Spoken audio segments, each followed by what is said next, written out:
Good afternoon, and welcome to the Wednesday afternoon conference call with Trusts Unlimited. This is Jim George speaking. I'm the non-attorney spokesman and facilitator for Trusts Unlimited, and I'd like to thank all of you for taking the time to listen to this call.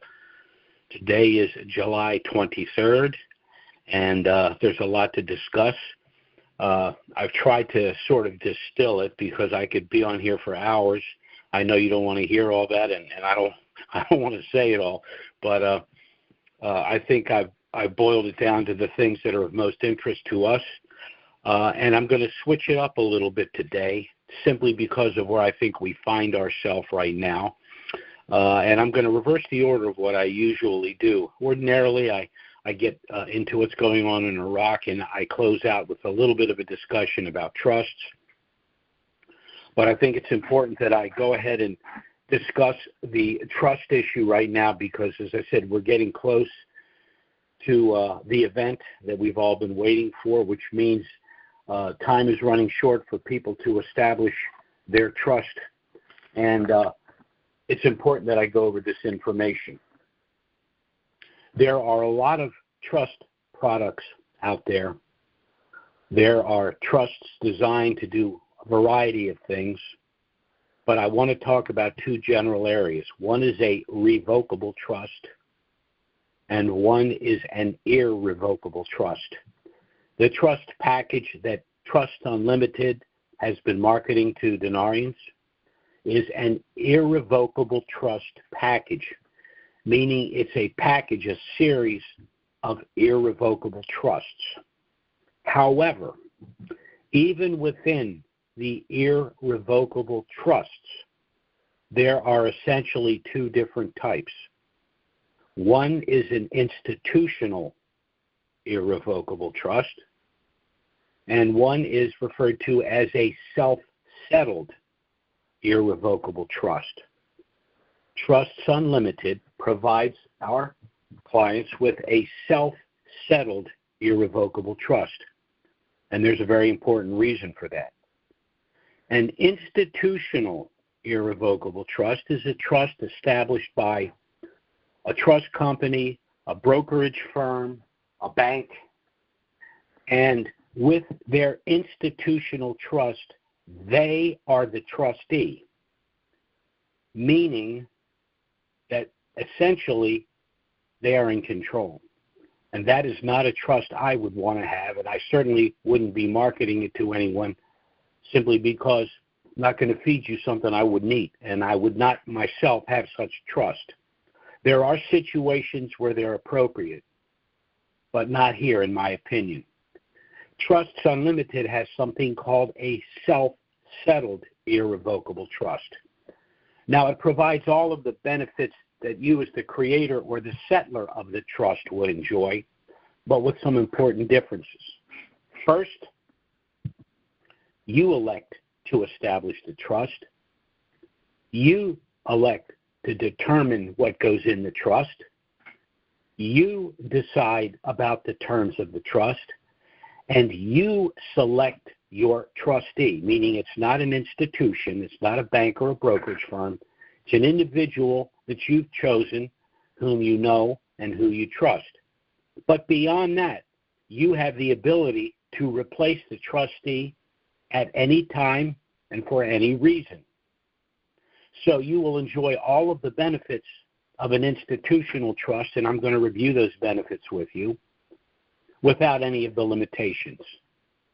And self-settled, irrevocable trust package, in my opinion, is the best single legal entity an individual can create to provide maximum benefits and maximum control. A sub-S corporation can't do it. Limited family partnership can't do it. An LLC can't do it. An institutional trust can't do what a self-settled irrevocable trust can do. It will provide you with privacy and anonymity. You operate with your Social Security number. Your trust will operate within the IN number. In addition to that, everything within the trust is sealed, meaning the information contained in that trust is not available to the general public. So someone may know you, they may know you have a trust, but they don't know what's in that trust because they're barred legally from that information. Now, the exception to that is if an individual were to go to court, sue you for some malfeasance on your part and prevail. But short of that, you're protected. Your privacy and your anonymity is sacrosanct. The trust will also allow you to avoid personal IRS scrutiny because all of the activities occur within the trust itself. Now, the IRS likes to do routine audits of a certain percentage of American people every year, but if they have to choose between Joe Lunchbox and an individual that has a very sophisticated trust package like ours, meaning you also have rather sophisticated legal counsel, well, they're going to move on, go after the low-hanging fruit. They're not going to waste time and money trying to investigate something where they have no plausible reason to be concerned. Trust also includes a gift trust for pre-RV gifting. Now, many individuals that have purchased currencies want to gift them to friends and family. But there is one fly in the ointment, and it's this. A lot of individuals have expressed to us that they like to gift currencies to family and friends, but for any number of reasons, they don't think they can or are willing to manage the post-RV proceeds. Well, we created a special gift subtrust within our package, meaning that you can gift these currencies to family and friends. You can avoid the federal gift tax because you're gifting a pre-RV currency, but you will have complete control of the post-RV proceeds through the gift subtrust. So you've got the best of both worlds. Another thing that the trust will allow you to do is avoid the cost, delay, and public exposure of probate and the federal estate tax. If you have millions of dinar, you're going to have an estate that is going to pass the $12 million threshold for the federal estate tax, meaning that in addition to the probate process where your entire estate is exposed to the general public, along with your heirs and how much they each stand to receive, you're looking at a federal estate tax which can be as high as 55%. However, if your estate is in trust, our trust, there will be no probate, there will be no public disclosure of your estate, no one will know what constitutes your estate, who your heirs are, and how much they each stand to inherit, and the federal estate tax will be zero, meaning your heirs will inherit 100 cents on the dollar. Again, it can only be done through this trust package. Then there is the asset protection benefits, one pre-RV, one post-RV. Pre-RV, you're going to be able to avoid something called the Uniform Fraudulent Transfer Act. Very simply, it means this. You have 10 million dinar. You pay $10,000 for that 10 million dinar. You transfer those currencies to our trust. The currencies subsequently revalue, I'll say conservatively, for $1. Now you have 10 million in trust. Can you be sued for $10 million? No. Why? I mean, someone could sue you for that, but they're not going to collect, which means they're not going to sue you. And the reason they can't collect is because the currencies were only worth $10,000 when you transferred them out of title to a protective entity, which is our trust. Post-RV, there's a benefit I like to refer to as limited liability stop loss. This protects you from future bad acts after you've acquired this wealth. This protection is accomplished through a legal strategy called segregation of assets. Very simply, as you purchase items, homes, cars, boats, etc., you place each item in its own separate subtrust to be managed by your master trust. So any asset, you in a car accident, a boating accident, someone slips in one of your rental properties, the only asset that would be involved in the litigation would be that asset itself, because all of your other assets are in separate subtrusts, which under the law are separate legal entities, which are not involved in the litigation at all. So It's important for an individual of wealth to establish such a trust, but you're in a very good position because by establishing the trust prior to the revaluation of these currencies, you're permanently and officially off the grid. No one knows what you own, what you control, how you live, where your wealth comes from. They cannot get that information short of going to court and showing cause that you have somehow harmed or defrauded them. And the prospect of litigation, because this is a Wyoming trust, makes it extremely time-consuming and extremely difficult. So this is why you need to establish a trust. If you purchase currencies, you're going to be a wealthy person in the not-too-distant future. So you might as well start acting like a wealthy person and preemptively protect this wealth for yourself and, more importantly, for your family. Most of the people I talk to are as concerned, if not more concerned, about their children and their family than they are about themselves. And the way to ensure that that wealth is preserved for them and their children is through the establishment of our trust. I'm going to get into the situation with Iraq right now. It's kind of interesting, but I want to just give you our contact information. After this call, if the things we've discussed are of interest to you and you understand why you should at least get our initial no-obligation package, you can contact us by email or phone, and we will get you our trust package. Our email address is trusts unlimitedllc@gmail.com. That's trusts@gmail.com. Our phone service is 307-274-4122. That's 307-274-4122. Contact us by email or phone. We'll be happy to get our initial package out to you. You're under absolutely no obligation, although everything you need if you wish to proceed is included in the package. I will give you that contact information once again at the end. But let's get into what's going on in Iraq, because there is a heck of a lot going on. As a matter of fact, as I said, I kind of had to distill it all, but I will do my best to get to the bottom line. First, and let me qualify everything by saying I will give you some factual information, but my conclusions are mine and mine alone. They're not those of Trusts Unlimited or anyone else.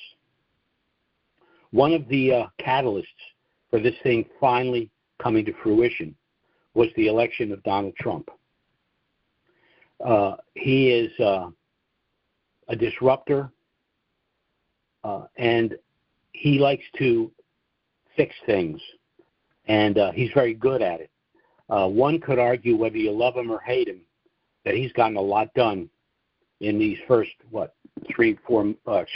months, and both domestically and in terms of foreign policy. But I just want to talk a little bit about domestically, or what he's accomplished. The knock on Donald Trump, for some reason, was that by electing him, we would lose our democracy. Well, that's a non-starter for me, because we don't happen to be a democracy. We happen to be a constitutional representative republic. But these are the things that the Democratic Party wanted to pursue had they won the election. They wanted to stack the Supreme Court. They wanted to end the Electoral College. And they wanted to end the Senate filibuster. In other words, they were going to centralize everything and destroy the decentralization that our republic established. They also are very proud of the fact that they wanted to amend or repeal the First, the Second, the Fourth, and the 10th Amendments. So this country would not resemble a constitutional representative republic. It would be more like the left turn Obama took when he said that he wanted to fundamentally transform this country. Fundamentally transform it. Fortunately, that didn't happen, and that's not going to happen. But internationally, in Trump's term, he's employed a technique that he refers to as our new golden age, and I've touched on this. Of course, if we have a new golden age, that means that there must have been a previous golden age. And there was one. It was a period when the United States became a world power and a truly wealthy country, roughly between 1880 and 1910. What he did, or what was done then, was to grow the country's wealth externally through the system of tariffs. And that's exactly what Trump has done. He's brought back tariffs, and the tariffs that have been utilized for countries depend on that country's track record with us in terms of trade and other arrangements and what they bring to the table today. As an example, China had enjoyed a huge trade surplus against us because they artificially devalued their currency, and they were probably the largest trading country in the world. They probably had a trade arrangement with 95% of the countries in the world. Well, what Trump's tariffs have done has negated the ability of China to devalue their currency. But then there's the more important issue. Countries like Iraq, Vietnam, Bolivia, countries whose currency is in a program rate and who in kind of a backhanded way has kind of assisted them with the trade process. Well, Trump isn't going to cut them any slack either. They're going to have tariffs on their products as well. What this does is it forces those countries to reinstitute their currencies. And again, the two preemptive ones, and the two that are most important to most of us, are, of course, the Iraqi dinar and the Vietnamese dong. An argument can be made that the Vietnamese dong might reinstitute before the Iraqi dinar. And I think the Iraqi dinar could reinstitute rather quickly, even in a matter of weeks. And the reason I say that is I was involved with the reinstitution of the Kuwaiti dinar. The Central Bank of Kuwait, about 2 or 3 weeks before they reinstituted the Kuwaiti dinar, and this was in, was it March or April, somewhere in there in the year, they said they did not expect the Kuwaiti dinar to reinstitute to the following year. Well, it reinstituted in a matter of 2 or 3 weeks. So given what's going on in Iraq right now, given the fact that the United States Treasury is most involved in the process of the reinstitution of the Iraqi dinar, given the fact that the United States president is hell-bent on Iraq and other countries reinstituting their currency because, as he says, he wants fair play with international trade, all of this is giving us momentum for this thing to occur. And I think we have every reason to believe it's going to occur rather shortly. I'm going to give you some examples of what's going on in Iraq that make me feel that way. Well, the ATM machines, which have now been distributed throughout Iraq, have been loaded with the new software and the lower denoms. Now, at 1310 or whatever the current rate is, the lower denoms are worthless. So the only reason that they would be in the ATMs and have access to all the citizens is because they're not going to be worthless much longer. Then there's the agreements between Baghdad and Kurdistan with regard to salaries, the HCL, the sale of oil, all of which is helpful toward the reinstitution of the currency. And Article 12-2C of the Iraqi budget is the one thing that no one seems to know what it includes. And, of course, what's in there is the new exchange rate. So that's just about the only thing that we don't know about the budget that we need to know about the budget. So everything's moving in that direction. As I said, the Delarue machines are installed as well. And, of course, the Delarue machines are for the exchange of currencies and to validate the currency that you wish to exchange. Also, the finance minister of the government of Iraq has publicly stated that Iraq has achieved security and stability. And, of course, those are the key words that we've been hearing for 15 years that needed to be accomplished. in order for the currency to reinstitute. There's other things going on as well. The gap between the official rate and the parallel rate is closing, which has been noted by the IMF and the Bank of International Settlements. What I think is going to happen is I think that rate will continue to close, and when the dinar, which is roughly a 1310, 1320, hits 1,000 to 1, 1,000 versus $100 USD, that's when I think they will delete the zeros, go 1 to 1, and that's when the Iraqi dinar will then depeg from the USD and float on the Forex at 1 to 1. And at that point, I think it's going to move very, very quickly. The Kuwaiti dinar in a matter of weeks went from somewhere around $3.46 to over $7 and back down to $3.46 in a matter of weeks.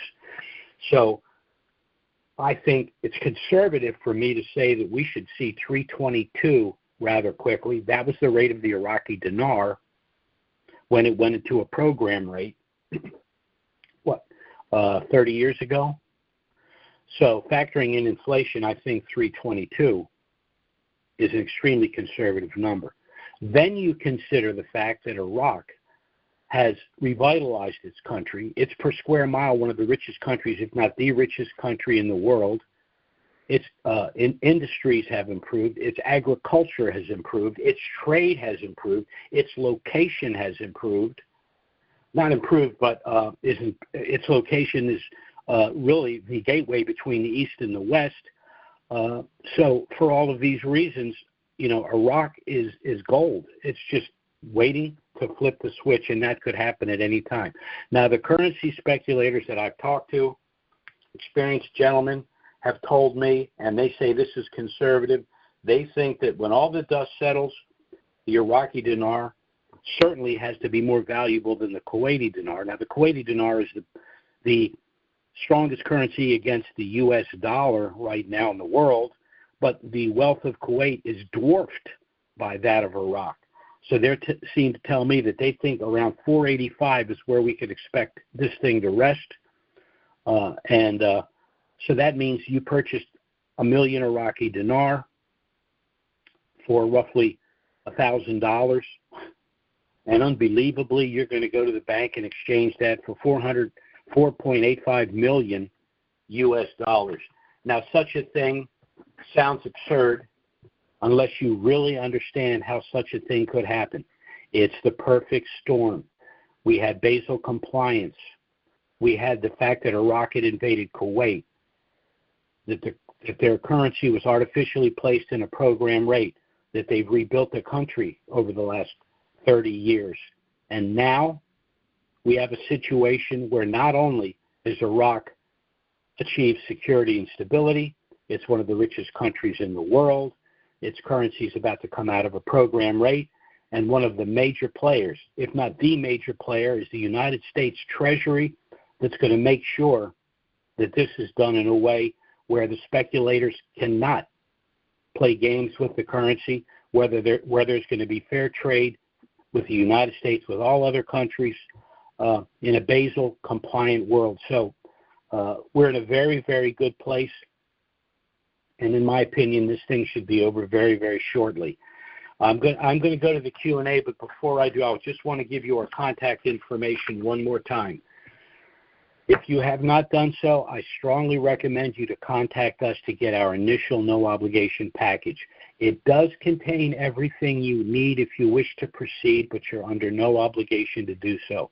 There's a lot of valuable information in the package which you're going to need and want, because the vast majority of dinarians, certainly the ones that are clients of ours, are not wealthy individuals. They're hardworking middle-class people who purchased the Iraqi dinar, most of whom thought this thing would pop a little sooner. I certainly did myself. But we're on the threshold of a financial windfall that's far beyond our dreams. So contact us. We'll get our package out to you. Worst case scenario is you learn a hell of a lot about trust and how all of this works. Best case scenario is you establish your trust and enjoy all the benefits I discussed. Again, you can contact us by email or phone. Our email address is trusts with an S, unlimited LLC @gmail.com. And our phone service is 307-274-4122. I'd be remiss if I didn't mention one other thing.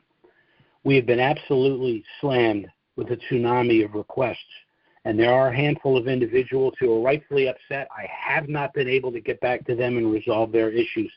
I will be doing that today. As you can probably tell, my voice is just about gone. When I call people, invariably, they have a lot more questions than they express when they initially contact us, but I feel obligated to answer all their questions to the best of my ability. I'll continue to do that. I will be on the phone nonstop until I contact every single person that needs to speak to me for whatever reason. So let's go ahead and go to our Q&A here.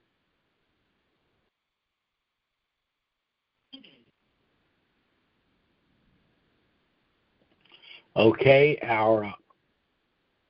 let's see here. Our questions have not come up here. Where are our here we go. Okay, our first question is from area code 347. That's 347. Go ahead. Yes. Okay. Now you said it was 13. Now the current market rate is like 13.90. So yes. You said it could go up to like 1,000. Like, how long would that take? It would go down to 1,000. That's why I said it's going to take a few weeks for that to occur. It's going to start dropping, but if it doesn't drop, they're still going to find a way to delete those zeros. Now, let's say at 13.10 they drop to 3 zeros. Well, that means that for every U.S. dollar, a dinar would be worth $1.30. That's still substantially less than the 485 that my currency speculators tell me that they think at a minimum the dinar should be worth against the U.S. dollar. So this is where we are. Now, ideally, if it would drop to 1,000, that means by dropping the 3 zeros, it would automatically be 1-to-1 with the dollar. But whether it's 1-to-1 or $1.30 against the dollar, it's still got only one way to go, and that's straight up. Okay. All right. Thank you. Sure. Bye-bye now. Our next caller is area code 732. That's 732. Go ahead. Yes, sir. I just want to know if you know, in your opinion, is the Indonesian going to be reevaluated in the future? I believe the Indonesian rupiah will. It's not. I'm mostly concerned. I mean, there's the Bolivia. There's other currencies that I think are on the short list. They're going to be reinstituting. I have a lot of the Indonesian rupiah, but the two that most people are interested in and the two that I think are going to go right away are the Iraqi dinar and the Vietnamese dong. But, yeah, the rupiah is in there. Okay, I noticed that the cost of the dinar is like way more than Vietnam dong. When it comes time to reevaluate both of them, what would you think would be the better return and profit for dollar invested?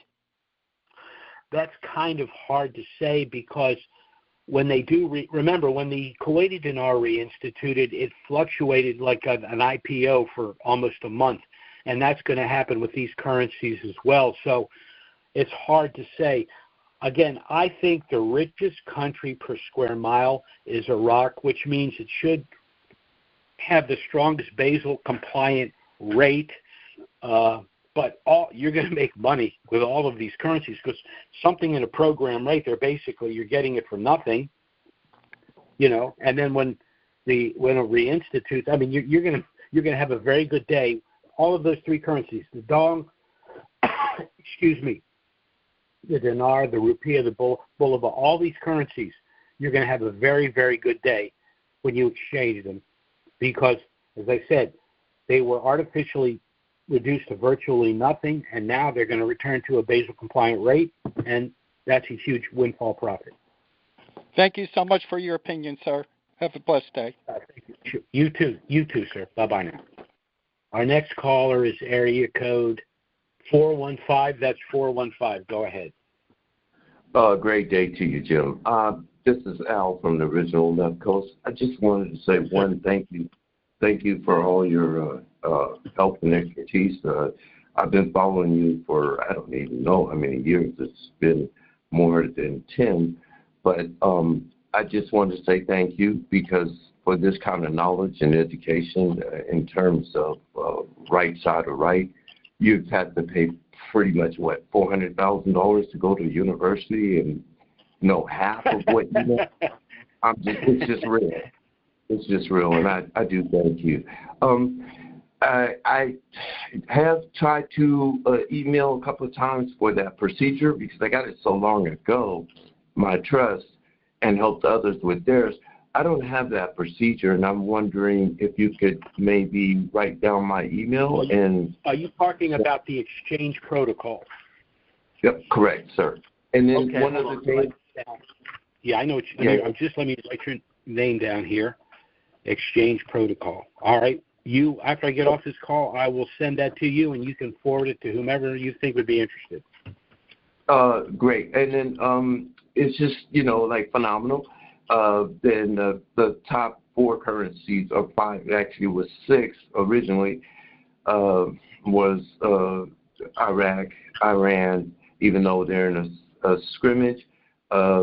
Number 3 was Vietnam. Number 4 was Indonesia, and then number 5 or 6 was Afghanistan. So that's just enlightenment that I'm able to put. There's one other, but I can't think of it.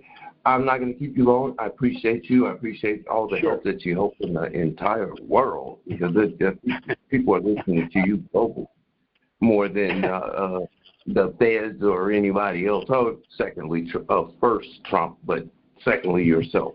Thank you for what you do. Thank you for all your good information and enlightening me to a level where I would never got this from anybody else that's out there talking about anything.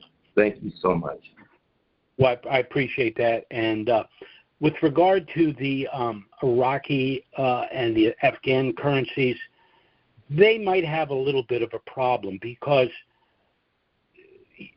you cannot interfere in the internal affairs of other countries and expect your currency to be treated like those, countries that behave themselves. So I'm not saying that they won't reinstitute, and I'm not saying you can't make a profit from them, but I myself have stayed away from both of those just because Iran and Afghan they're just problematic. And if I've got a little extra money, I'm going to put it in a dinar and dong myself. But I'm not saying you shouldn't have those currencies. I'm just telling you I'm a little bit, and also the ZIM. I mean, the leverage of the ZIM is ridiculous. But, of course, there are problems with Zimbabwe. We do have some people that have a lot of ZIM, and they've got their fingers crossed because, again, the leverage there is absurd. But at least Zimbabwe is not creating a problem. So, pick your poison. But if I had to recommend to people, just say buy the Iraqi dinar and the Vietnamese dong, and I think you'll be happy with the end result. Thanks a lot. Yeah, no, I get it, and I'm thankful that I'm, like I said, on the right side of the right. The one other thing you usually mention in your monologue, and you did not, was that if we we put money into something that we want to leave to someone else, that it'll be tax-free to us as we. Well, yeah. Let me briefly mention that. You go to the bank, you do your exchange, you have your USD, it's in your trust bank account, and then, of course, you disseminate it within the trust package for the goods and services that you want. But there's also the philanthropic end. One of the things that we're going to be discussing post-RV is the establishment of a CRT, a charitable remainder trust. A lot of people have said that when this, blessing occurs, they want to, do some charitable work. Well, by placing, and of course you can do charitable work by giving annually, and of course that's tax deductible to you, but people want to set up charitable remainder trusts, meaning when they pass away, they want rather large sums to go to those trusts. So let's say hypothetically you have, and I'm going to use real simple numbers. You have 10 million dinar. You got $1 for your dinar. You went to the bank. You did your exchange. You now have $10 million in your trust. You pay your taxes, and after you paid your taxes, you have $6 million in your trust. And you say, okay, I want to put $1 million of that into a charitable remainder trust. When I die, I want that $1 million to go to these 5 charities. So the trust is established. The corpus, the money is transferred to that trust. The money is earmarked when you pass away to those 5 charities. You subsequently invest that money. You have 2 choices. You can allow that money to grow tax-free and it will go to those charities when you pass away, or you can take the income generated, just leave the principal when you pass away, and you have tax-free earnings. So this is one of the things that we'll be discussing post-RV, where you can, do charitable things and generate tax-free income for yourself as well. Well, okay. Now I feel much better. Much better. Okay. I love you. Okay. Thank you for all you take care, man. All right. Bye. Bye-bye now. Our next caller is area code 443. That's 443. Go ahead. Hi, Jim. This is Gina from Maryland. Yes. How are you? I'm all right. First, I was just going to make a couple comments, and then I did have a question for you. But with you going over the trust today and explaining it, it made me think that people may have questions about it or don't understand it, or maybe have been told that this isn't a legit trust. So I currently have a revocable trust that I put in place because my mother passed unexpectedly. I had to go through probate. It was an awful experience, and you will be amazed at how many people will text you, call you, mail to you about wanting to sell property and all kinds of things because it is public. So exactly. So then I happened upon Trusts Unlimited. It's interesting how I got here, but we'll just leave it at that. I'll call it a God wink. That's what I will call it. Is how I found you. So, when I got your information about this trust, I went to the attorney that I used to establish my trust in the state of Maryland because I wanted to ask about it, right? And I was, of course, I was and told. And he had no idea what he was looking at. Exactly. It's actually a female. She's more than just an attorney. She was also a friend. She helped me get through my probate process in Maryland. But she said, this isn't, you can't do this. You can't have this trust. You live in Maryland. And I said, okay, I can see this is not going.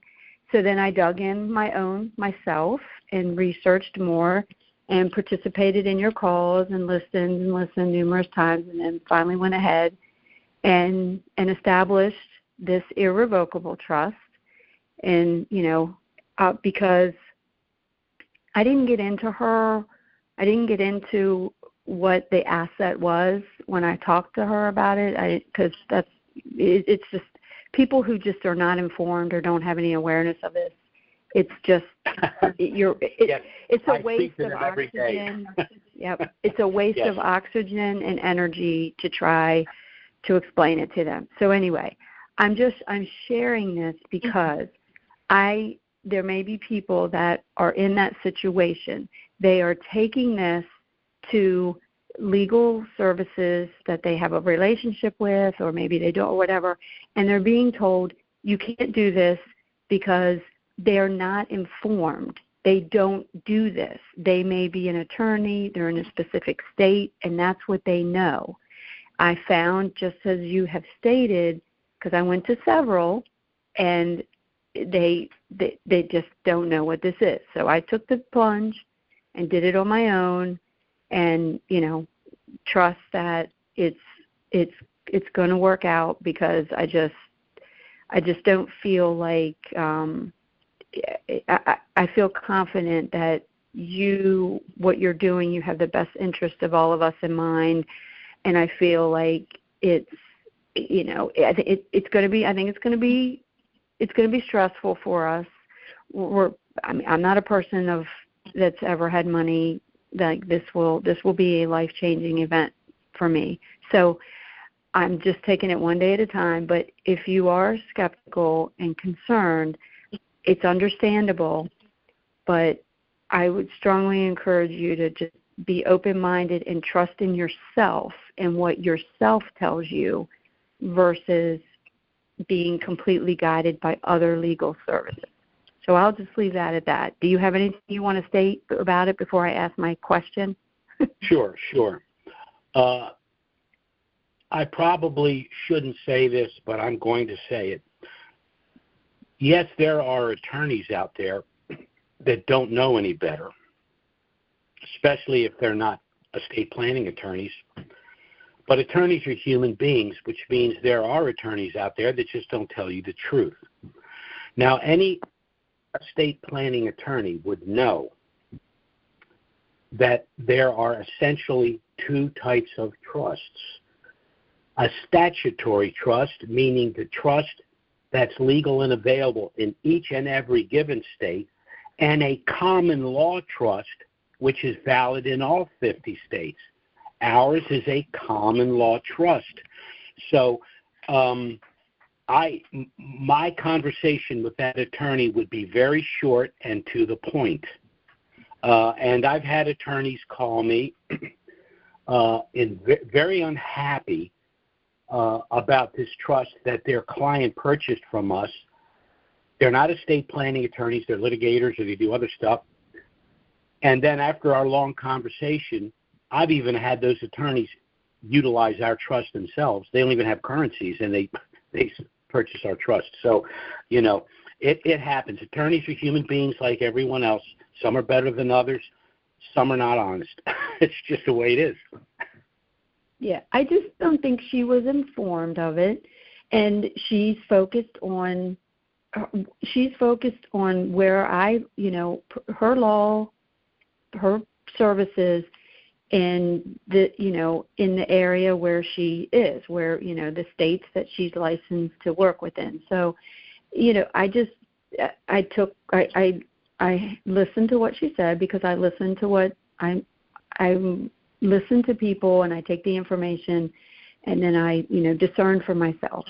And I was very comfortable with establishing this trust with Trusts Unlimited for this particular purpose.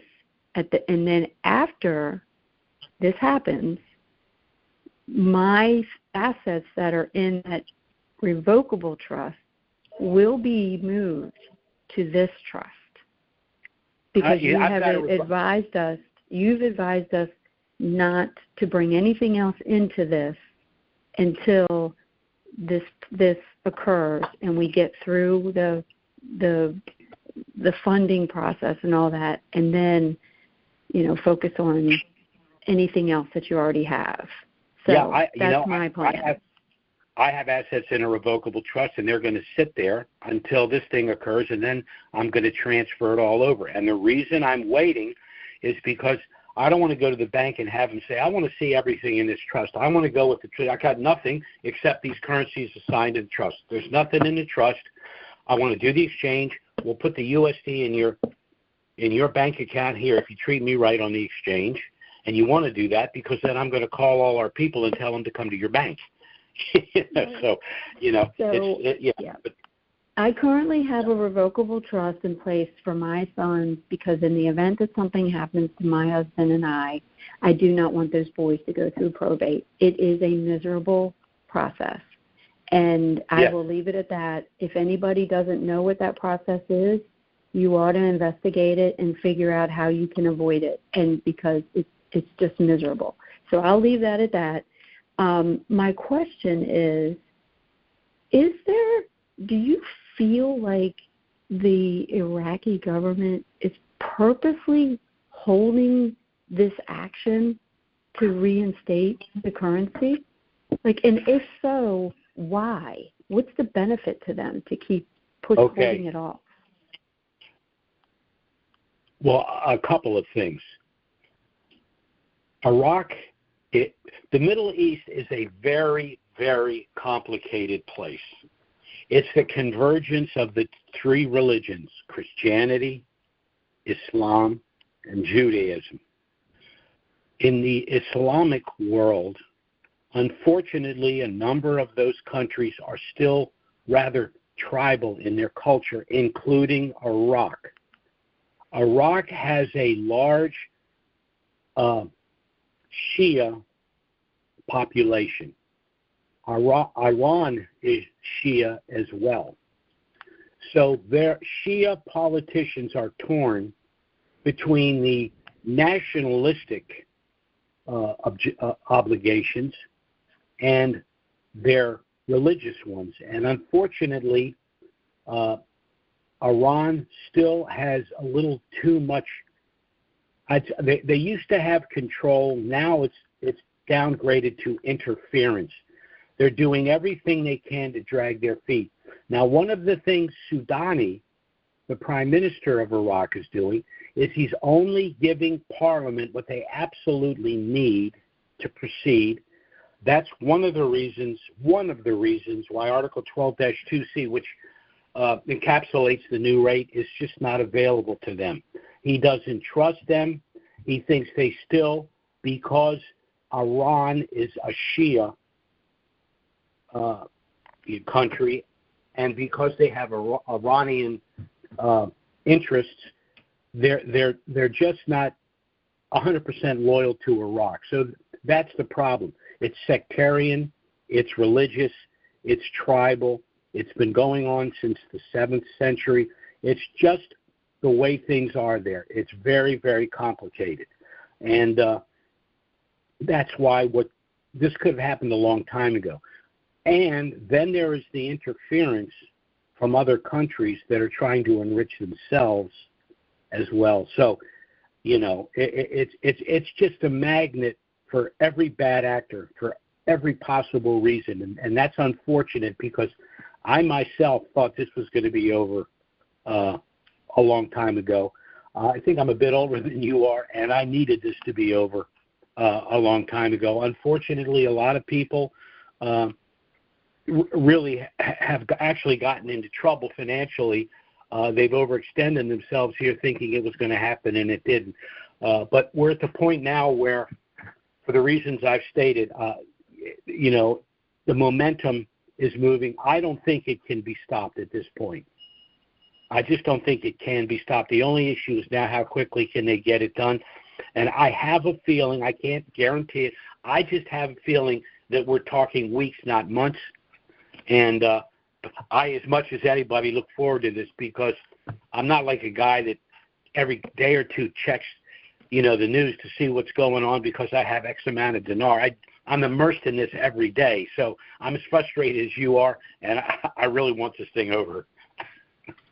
Right. Well, I just want to say, I appreciate you more than you could ever imagine. The times that you've given me your time late in the day, and help me, answer questions for me and get back to me.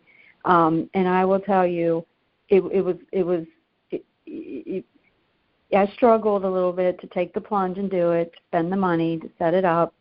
I am so glad that I did it 3-4 years ago, and that now I'm not in this crush, madness that you have going on of everybody, trying to get it. And, at this point, I'm just hoping and praying every day that, at some point it comes, and then Lord knows what I'm going to have to manage then to get through that process, that part of it. But thank you so much. I greatly appreciate that. While we were talking, someone just texted me and said, "Did you hear the news that SOB Jerome Powell resigned?"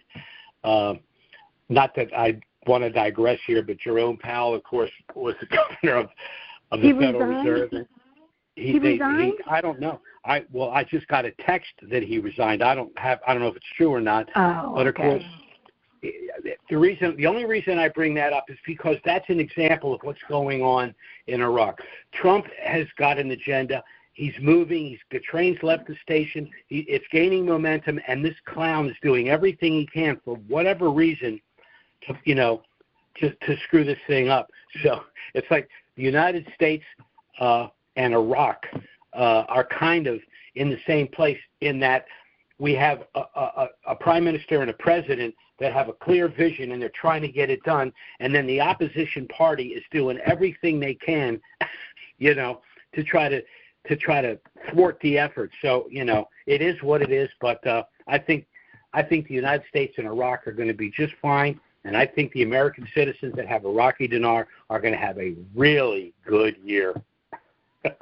Yeah. Well, again, thank you so much, and I appreciate you. Like I said. Sure. All right. Thank you. Take care. Bye-bye now. Okay, our next caller is area code 281. That's 281. Go ahead. Hey, good morning or afternoon, Jim. This is Robert from Texas. I want to thank you for accepting my call. Sure. First of all, I want to compliment you and echo some of the comments that some of the other speakers made. I think you're doing an absolute phenomenal job. I've been with you since about 13, I believe it is, and you've been like a heartbeat, if you would, throughout this whole process, and it's been a pleasure to be here. I'm thankful for you, and I'm truly, truly blessed. I want to share something really quick and then just ask a question or two. I was a contractor in Kuwait and Iraq back, years, and got most of my dinar currencies, while overseas in Kuwait. We just go into the currency centers and purchase it like, nothing. I mean, we just paid the cash. They gave us the currency, and a lot of them have the ultraviolet lights, and they just, validated, the little symbolism on the notes and whatnot before we actually received it. And didn't get a lot of receipts over there. It's just basically cash business. That's how they do business over there in the Middle East. And so anyway, came back home. After we got our trust, we got it notarized, we got it signed, we got all of the currencies. I have dong as well, but we got them all pre-assigned, to the trust, and it's also verified by power of attorney and whatnot that we did acquire those while we were actually operating under, as operators in the country at the time. Anyway, get all that documentation. Here's the thing. About a year ago, I established a relationship at one of the Chase banks here in Texas. And that particular private banker told me he was very familiar, with the dinar, with the process. And I showed him the first few pages of our trust to see if they would honor the trust. The guy took the trust, took it back somewhere, only had a few pages, not the whole packet, just a few pages. But he came back and said they would honor the trust when the thing happened that we could open the account up in the name of the trust and, go through the whole currency exchange process. All right, that's fine. This guy is no longer there. I just contacted the bank. It's been about a year since that happened. And the new guy is there. He didn't have a clue what was going on. Didn't have a clue about anything.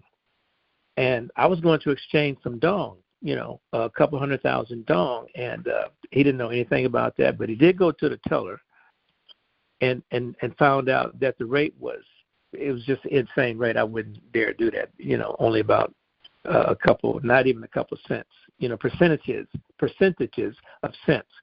And so my question to you is, when it's time for this exchange to actually take place throughout the United States, we got the notification, we got the green light, it's a go. What is going to the banks with our currencies, making the exchanges?